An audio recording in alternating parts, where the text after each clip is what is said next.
Hello everyone, hope you're doing well today, and welcome back to the channel. And listen, I know, I said that the Kingdom War Pack will be the next review, but I was able to pick this figure up, and I had to give you guys my opinion on it, because, oh my gosh, you guys, this figure is so amazing. And if you just come to the reviews to see if you should buy this figure, like just as a basic opinion, try to buy it or not, yes, absolutely, go and get yourself a copy of this figure while you still can.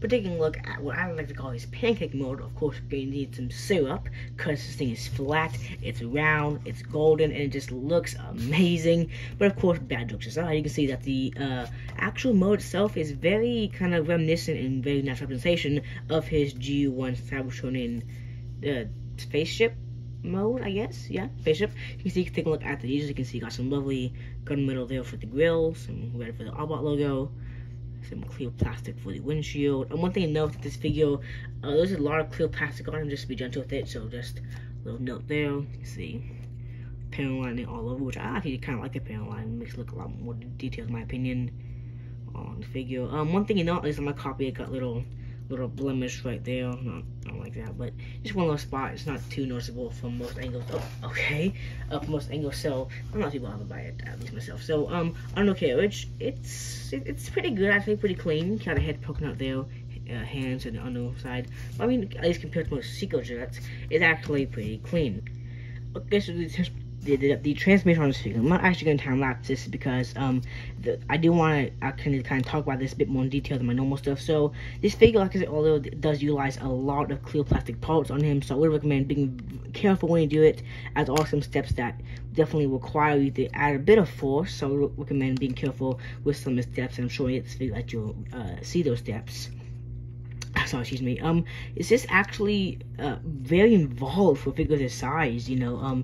Yeah, of course. I mean, it's small, and there are some steps that are annoying, but it's definitely very impressive for the size class that this figure transforms in the complex way that does. You can see why I'm doing legs right here. That there are a lot of panels that kind of fold and get the desired look of the figure, and I do like how complex it is.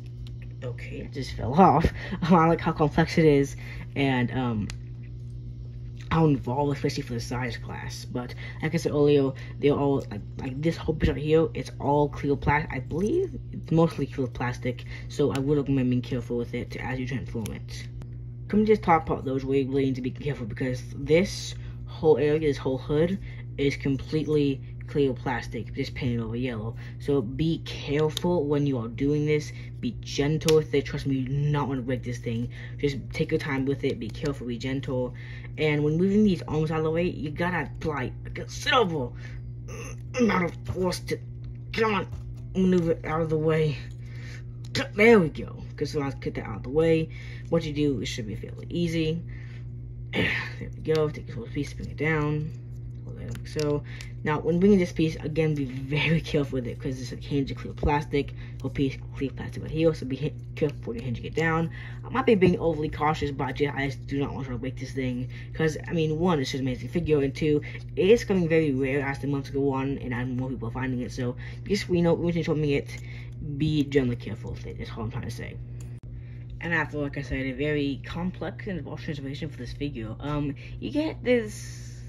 I think the best word would be odd robot mode. Now, don't get me wrong, it still looks good in my opinion, but it's just definitely not the look that we saw in G1, and there was a reason for that. If you can remember, in G1, when you saw him transform with this flying saucer thing, he still has Earth mode design, and that's because I believe that the designers either didn't have time, or were too expensive, too lazy, whatever, to make a new model for the space mode for the space mode will be, and so they just had me to Earth mode, and that has resulted in a kind of hybrid, I would say, of what it would have looked like and what it did look like in the G1 show. Now, let me show you what. Oh my God, I can't speak today. Let me show you what I mean.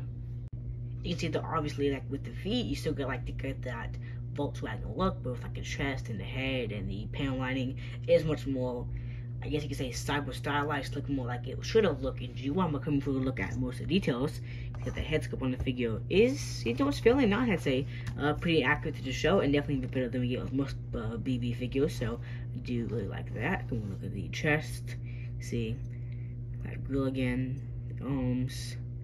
Just lovely pattern lining off of the figure. Come down the legs, you can see. Again, this has a lot of cable on it. I'll get that later, but just thought I'd point that out real quick. And again, these Volkswagen feet. Like I said, cable though, it is pretty substantial. I will definitely say, you see, I got a lot on the legs and a bit on the back, but I'm not too bothered by it personally. I don't know why. I thought it would be when I picked it up, but I don't know. It just feels proper. I don't know. It's like it with tons of articulation. It has on a ball joint and go to full 360 around. You know, up that far, down that far. The arms can go full 360 around, of course. They can go out that far, however you can cheat it to make it go out this far. You get a bicep swivel as well as a definitely above 9 degrees bend of the elbow.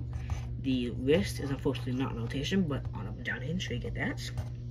Waist on a full 360 rotation around. Let's see that. Legs can go out that far, back at that far. Almost get a full splits, which is good enough.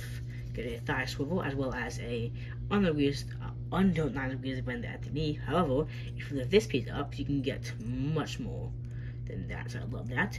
And the feet on this figure, oh my gosh, the feet!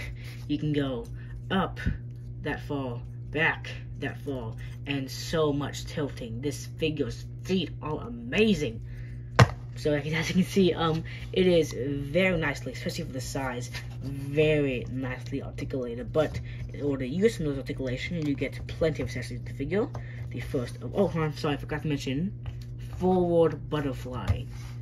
Come on, you guys, come on. This figure is just amazing. But like I said, in terms of accessories, in the back, you do get a jetpack, which is, you know, kind of, I'm not entirely sure why this had to give this I can't speak today.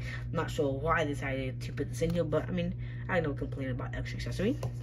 You do, of course, get a very generic looking but still appreciated blaster. You can see cast in black with minimal detailing on it, but still looking nice to have. And probably my favorite accessories, you get 1, 2, 3, 4, and no, give me up.